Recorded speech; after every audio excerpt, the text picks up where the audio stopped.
What is going on, everybody? Welcome back to the channel. We got another episode today. Thank you all for being here once again. Please consider subscribing if you like what you see. Follow me on Instagram at peace.hoops. So we're going to get things started off talking about some of these recent games. 2 nights ago, Rockets defeat the Magic 117-113 in double overtime. Kevin Durant, 35 points, 6 rebounds, 5 assists. Alperen Sengun, 30, 12, and 8. Franz Wagner, 29, 5, and 4. And Desmond Bane puts up 26, 4, and 4. The gigantic lineup continues to work in Houston. I think when Fred VanVleet went down earlier before the season started, I think Coach Ime Udoka did a good job making that quick pivot towards a new direction for the team. Instead of just propelling Reed Sheppard into that starting point guard role, instead going with the gigantic ball lineup. And shout out to the Rockets. They're making it work. So you love to see it. Next game we're going to be moving on to. Last night, 76ers defeat the Clippers 110-108. Tyrese Maxey, 39 points, 6 assists, 3 rebounds. James Harden, 28, 6, and 5. Philly comes back from a 13-point deficit. Harden gets 2 looks at a game winner. Was he fouled? Yeah, he was fouled. So that is unfortunate for Clippers fans. I will say that. Maxey continues his crazy run. I'm loving Tyrese Maxey. Offensively, I think his energy is unmatched. He's shooting above 40% from 3 this season.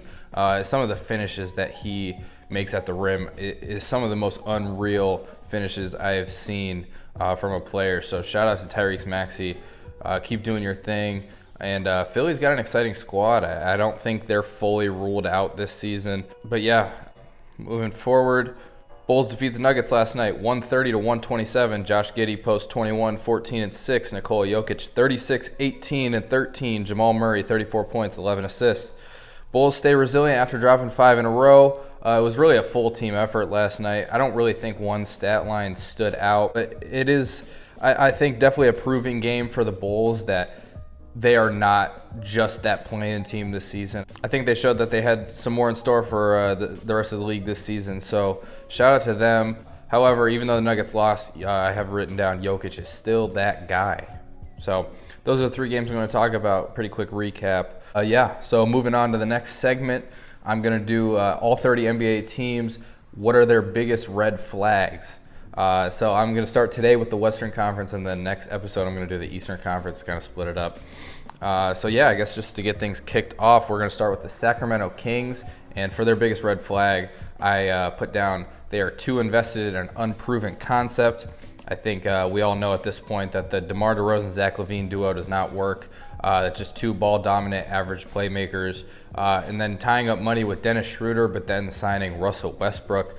It didn't really make sense. They have a million guards and no front court players past Sabonis that are worthwhile to talk about. I think avoiding the rebuild is something that a lot of NBA teams like to do because I think it's owners that care about their team a lot more. However, I think it is time to blow it up for the Kings. I'm sure they're shopping pretty much every player on their team right now besides Sabonis, if I had to guess, and most likely even Sabonis as well. But anyways, moving on to the next team, I have the Minnesota Timberwolves. Their red flag for me is that they are bad against good competition. They are 9-5 this season. However, they have not beaten a team with a winning record yet. So all 9 games they have won have been against teams with losing records, and all 5 games they've lost have been against teams with winning records. So it does bring up an interesting question. This is totally skeptical of a take. I actually am pretty high on the Minnesota Timberwolves this season. However, I do see this as more of an alarming thing. When you're not playing good against good teams, what does that speak about? Playoff execution. However, I think if they get some more games under their belt, I think they'll be back. I don't see this sticking too long, but as of now, I put that as their biggest red flag. San Antonio Spurs, I put for their red flag too youthful. Victor Wembanyama, 21 years old. Dylan Harper, 19 years old. Stephon Castle, 21 years old. Devin Vassell, 25 years old. Now, I think we have learned, in the case example of last season, youth actually can work in the NBA with the Oklahoma City Thunder winning the championship. However, I do see some experience gaps with this team. I think De'Aaron Fox is the only player on their team that's really in his like personal championship window. Very exciting team, and like I said, there's always those oddball teams that seem to make it work. And I could totally see the Spurs going down that path this season. I would not be surprised if they went pretty deep in the playoffs. However, for their biggest red flag, I would say youth is definitely their biggest red flag. Next team, the Los Angeles Lakers. For their red flag, I'm putting a lack of depth. I think their starting lineup is good enough to win a championship as it is right now. That's a pretty obvious one. I'm just not sold on their bench unit. I think Jake LaRavia, Marcus Smart, Jared Vanderbilt, Dalton Connect. You got Bronny getting tossed in there, Gabe Vincent tossed in there, Jackson Hayes tossed in there. I think there's a lot of gaps and a less cohesiveness once that second unit steps onto the floor, and I'm not really sold on JJ Redick's rotations with those guys either. Me personally, I think Dalton Connect should be getting a lot more minutes on that roster. I think Jake LaRavia is a good six-man. I don't know if you'd want to put Jake LaRavia or Marcus Smart as their six-man, but yeah, just not sold on their bench unit, so I'd say definitely a lack of depth for their biggest red flag. Next team, Los Angeles Clippers. For their biggest red flag, I put age. They are the oldest team in the NBA. They look old. They play old. They were up all night last night, and then you kind of see their legs start slowing down. I don't think they give a full 48 minutes every night. Tyronn Lue's really faced with a difficult task out there because it's very hard playing vet ball, and I mean like vet ball in the NBA. Really have to control the game a lot. They got a lot of good veteran players, but I think as a cohesive unit, they are too old. Like I said, they look old. So I would say Los Angeles Clippers' biggest red flag is definitely age. Next team, the Oklahoma City Thunder.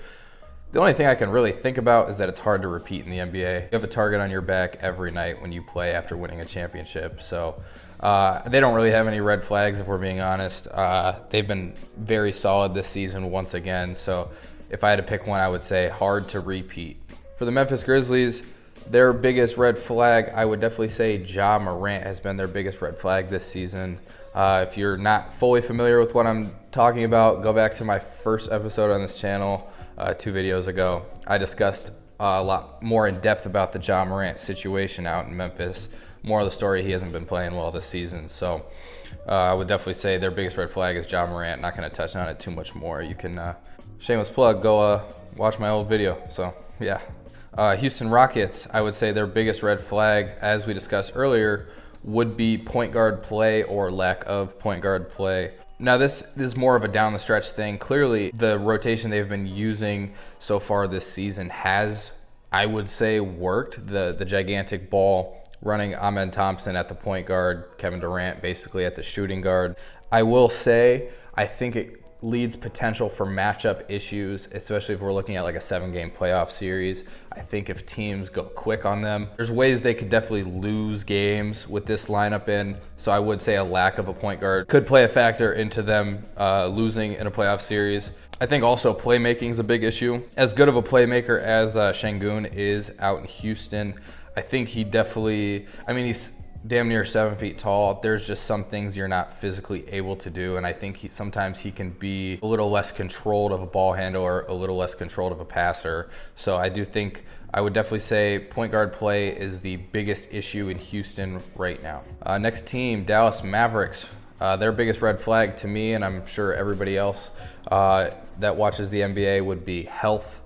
Kyrie Irving, ACL, no games played this season. Derek Lively, knee injury, 5 games played this season. Anthony Davis, calf strain, 5 games played this season. Dante Exum, knee, no games played this season. So clearly an injury-ridden team. I was kind of tempted to put Klay Thompson himself as the red flag, but in all honesty, I don't think Klay Thompson's the only issue out in Dallas right now. Shout out Klay the Stallion, though. Keep working on your game, man. Yeah, I think there's just been a lack of stars playing in games. I think lack of good rotational players playing in games. It's gonna end up just being a rebuild year for them. I think just give Coop the reins, let him do as much as he can, and try to get another high draft pick, which never count the NBA out. But yeah, so Dallas Mavericks, I'm gonna put health as their red flag this season. Portland Trailblazers. For their red flag, I put money tied up.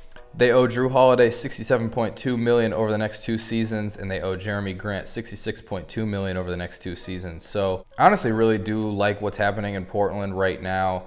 I think they're doing a good ethical rebuild. I really like the trade for Drew Holiday. I think Denny Avdia is a great player. I think Donovan Clingan is a solid player. But then again, I think the Trailblazers hit a ceiling with paying Jeremy Grant and Drew Holiday this much money. It is hard to improve the roster past that. But however, you are only looking at the next 2 seasons, so I think you get the best of them while they can. And I think they do have a solid chance of sneaking into the playoffs this season. So shout out to the Portland Trailblazers. I have been really impressed by them this season, especially after losing Chauncey Billups so early. But yeah, biggest red flag, I would say money tied up right now for them. Denver Nuggets. This was probably my hardest one to pick. If I did have to pick a red flag, I would say Cam Johnson woes. It's hard to pinpoint a red flag for this team. 3rd in the NBA in offense, 3rd in the NBA in defense. They've been really solid throughout this season. So if I did have to look at something, Cam Johnson, currently averaging 7 points per game on 21% from 3.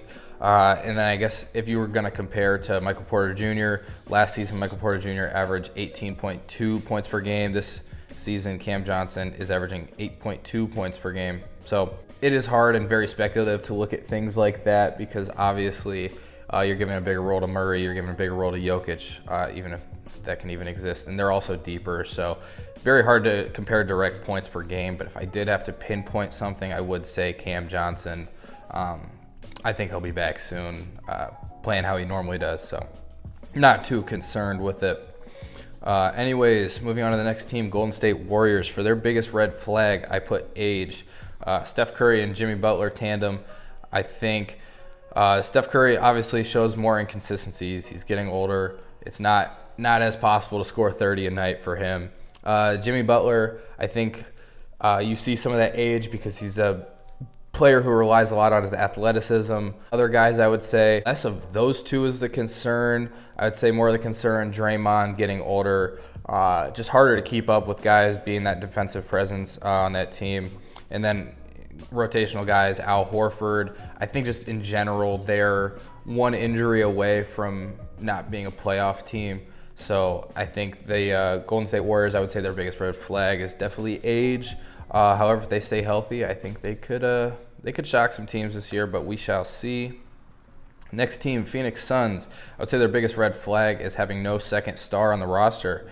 Obviously, Devin Booker leading the role there out in Phoenix. I think they have great role players in Dillon Brooks, Grayson Allen, Mark Williams.